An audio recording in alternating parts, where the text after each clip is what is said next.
E eu estou recebendo aqui o Dr. Jean Gorenstein, que é médico infectologista, está aqui no estúdio do Balanço Geral, ex-secretário de Saúde, está aqui no Balanço para conversar com a gente. Doutor, eu queria que o senhor comentasse em cima do que disse a nossa repórter Daiane Daletese.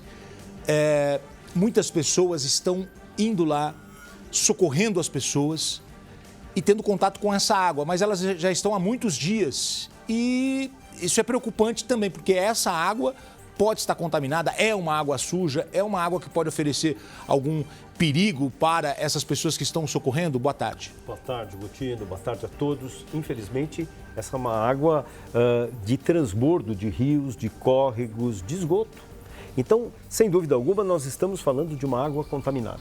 Nós estamos falando de uma água em que as pessoas acabavam nadando nessa água, engoliram essa água e entraram em contato direto dela com a pele. Então, várias doenças acabam sendo preocupantes. Desde a leptospirose, que é o contato exatamente da urina do rato, que acaba podendo acontecer, mas também a ingestão dessa água promove o risco da hepatite A, promove o risco de diarreias infecciosas, não só por diarreias virais, mas principalmente por bactérias. Então, é muito importante que nós estejamos preparando o sistema de saúde para acolher todos que possam eventualmente apresentar alguma manifestação, mas especialmente os mais vulneráveis, idosos e crianças. Quem está assistindo a gente agora, de repente quer participar, fazendo alguma doação.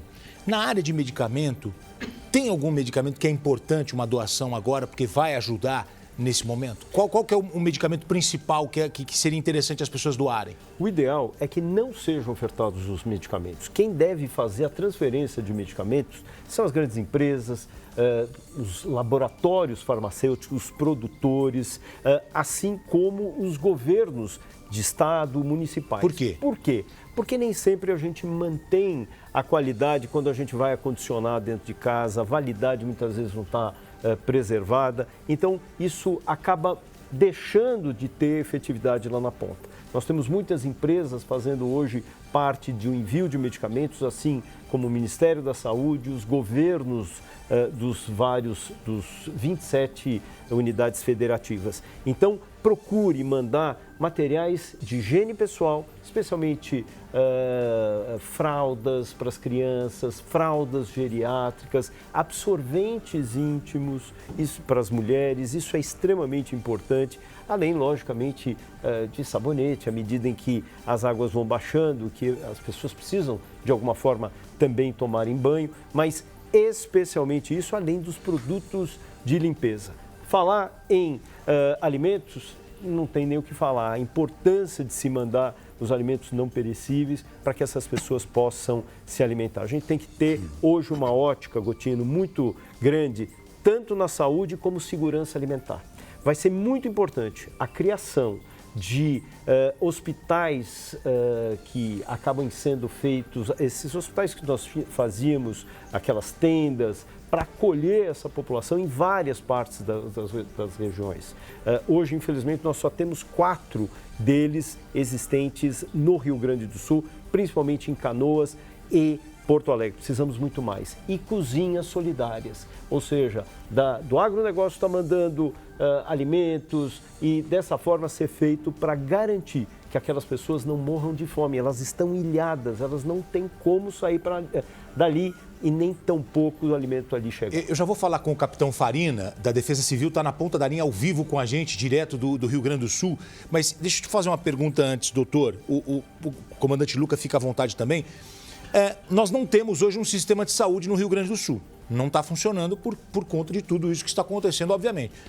Como fica aquele senhor que vai periodicamente ao posto de saúde, à unidade de saúde, e ele tem diabetes, tem pressão alta, tem problemas de saúde e precisa fazer esse monitoramento, esse acompanhamento semanalmente ou mensalmente? Isso não está acontecendo.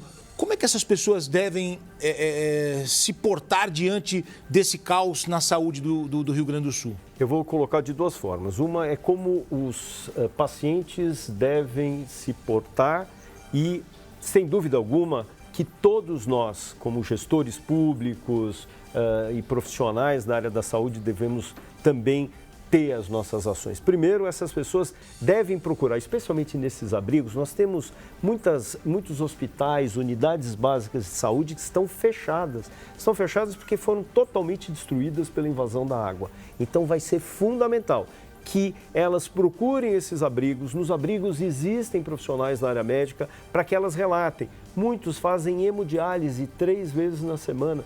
As clínicas, muitas das clínicas de todo o estado foram destruídas. Essas pessoas não podem interromper o seu tratamento. Pessoas que fazem tratamento para câncer, com quimioterapia, radioterapia, também não podem interromper os seus tratamentos. Bem como, você disse muito bem, aqueles que são diabéticos, precisam do seu medicamento, da insulina, ou pacientes que são portadores de alguma doença no coração, na pressão, elas precisam manter o uso dessas medicações. Então, por um lado, procurem realmente esses profissionais para que seja solicitado com mais brevidade esses medicamentos, mas eu conclamo que os 27 as 27 unidades federativas se unam, fazendo com que nós consigamos levar esses produtos para lá e estejamos cuidando da saúde de toda a população. Olha, para quem está assistindo a gente, volta a chover no Rio Grande do Sul. Nós temos imagens do nosso helicóptero sobrevoando a região de Canoas, que é uma das áreas mais afetadas. Pode colocar, Edu, a imagem do nosso helicóptero. O comandante Luca tem uma pergunta. Doutor Jean, não param de chegar voluntários lá para poder atender essas pessoas. Tem sido uma coisa bastante positiva. Que tipo de dicas o senhor daria para essas pessoas que estão lá com boa vontade para ajudar, mas estão trabalhando nessa condição adversa, com água pela cintura, com água pela perna? Que tipo de dica poderiam ser dadas para poder diminuir um pouco o nível de talvez de uma infecção ou de alguma coisa assim?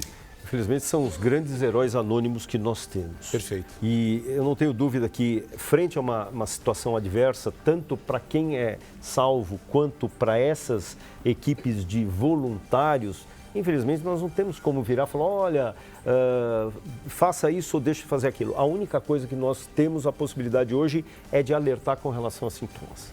Então, pessoas que tenham ou estejam apresentando dor no corpo, principalmente na batata da perna, na panturrilha, febre, devem relatar isso aos profissionais da área da saúde, que nem sempre, como disse, em grande parte dos municípios vão ter que relatar exatamente para aquelas organizações, naqueles locais onde existe o acolhimento social desses moradores.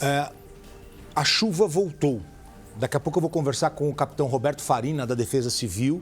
Ele está em Estrela, no Rio Grande do Sul, e ele vai conversar ao vivo com a gente dentro de instantes. Porque pela manhã, o Farina, da Defesa Civil, disse que se voltar a chover, vai atrapalhar ainda mais, né? Esse é o capitão Farina. A gente está só restabelecendo o sinal para a gente poder conversar com ele ao vivo. Voltou a chover. O que impacta essa chuva novamente, já que a cidade continua alagada, continua encharcada? Qualquer chuva já vai atrapalhar, principalmente no trabalho de médico, de socorrista. Sem dúvida, o transbordo desses rios vão continuar e aqueles rios que muitas vezes já estavam baixando próximo ao seu nível de normalidade, infelizmente vão retornar. E, de novo, nós vamos ver, como vimos exatamente nas telas aí da televisão, pessoas graves, entubadas, sendo deslocadas de um local para o outro em situações absolutamente adversas. É uma situação realmente de guerra. Nós precisamos preparar outros estados. Gotino, outros estados têm que acolher essas pessoas. Se essas pessoas que estão em estado grave continuarem nessa região com assistência comprometida, infelizmente, elas não terão boa evolução. O doutor acredita, então, que já é hora de pensar em uma transferência dessas pessoas? Obviamente que o momento não é ideal porque eles ainda estão na fase 1 de salvamento, mas para o paciente tem que ser agora porque depois pode ser muito tarde? Sem dúvida alguma. A saúde, ela está acontecendo em paralelo aos resgates. Nós temos que ter essa visão. O resgate é uma coisa, a assistência à saúde é outra. Nós precisamos uma grande força-tarefa, e eu reforço, do país como um todo, seja do poder federal, estadual, de todas as 27 unidades federativas, incluindo o Distrito Federal, para que essa resposta seja uma resposta rápida. Essas pessoas não podem continuar ali. Segundo, nós temos a proteção. Essas crianças vão ter diarreia. Nós teremos crianças com diarreia. Se não tiver soro, não tiver como hidratar, essas crianças vão desidratar e poder morrer. Pessoas vão deixar de se alimentar. Por isso, as cozinhas solidárias que devem ser feitas em cada uma das regiões, as pessoas estão pedindo comida da mãe. Na verdade, as pessoas estão pedindo comida. É isso. Então, é importante que o Brasil olhe como um todo. Nós estamos vivendo uma catástrofe jamais vivida em nosso país. Nem a pandemia, fui gestor da pandemia aqui no estado de São Paulo, mas seguramente isso é muito pior do que aquilo que nós vimos.